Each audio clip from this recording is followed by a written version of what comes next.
Namaste. Ananda and recharging the Kundalini energy. We have all heard of this word Ananda, and in the spiritual systems and practices, one of the highest states that one can experience is called Ananda, and to stay in Ananda for long periods of time.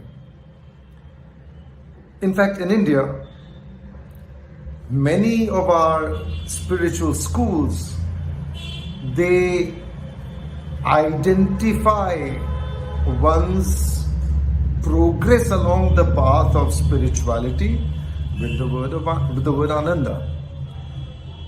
Vivek Ananda, very well known, and Sachidananda.